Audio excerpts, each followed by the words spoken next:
કુદરતથી મોટું કોઈ નથી. પ્રેરણાદાયક વાર્તા.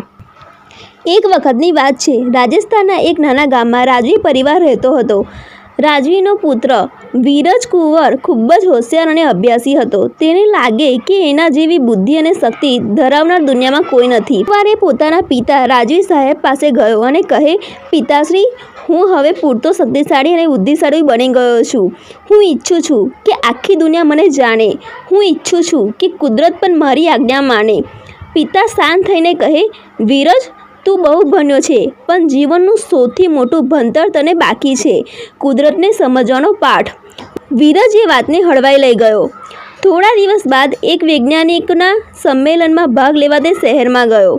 ત્યાં તેને પોતાની બુદ્ધિ બતાવી અને લોકો દાદ દેવા લાગ્યા. પછી એક દિવસ અચાનક જ એક મોટું ભૂકંપ આવ્યું. શહેર કાપી ઉઠ્યું. બહુ મોટી ધંધાધવી મચી ગઈ. વીજળી બંધ, રસ્તા તૂટી ગયા અને લોકો ઘાયલ થયા. વિરજ પણ એ ધરતીકંપમાં ફસાઈ ગયો. પોતે તો દમદાર ઇમારતમાં હતો, છતાં પણ બિલ્ડિંગ તૂટી પડી.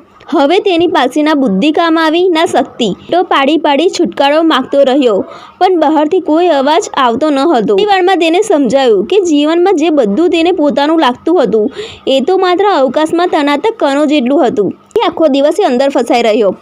તરસ લાગી, ભૂખ લાગી, ભય લાગ્યો.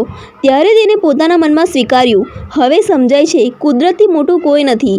માનવ એ માત્ર એક લહેર છે અને કુદરત આખું મહાસાગર. સાંજના સમયે બચાવદળ આવીને વિરજને બહાર કાઢ્યું. બહાર નીકળતા તે પહેલી વાર જમીનને નમસ્કાર કર્યો. ગામ પાછો ફરતા પિતાશ્રીએ પૂછ્યું, કેવી રહી તારી સફર? વિરજ નમ્ર સ્વરે બોલ્યો, પિતા, હવે હું સાચું શીખી ગયો છું.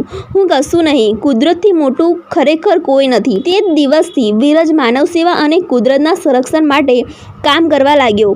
મૂલ્ય મંત્ર. જ્યાં માનવીની મર્યાદા પૂર્તિ થાય છે, ત્યાંથી કુદરત શરૂ થાય છે. સફળતા અને શક્તિ બહુ સારી છે, પણ કુદરત સામે નમ્રતા રાખવી એ જ સાચો માનવ છે.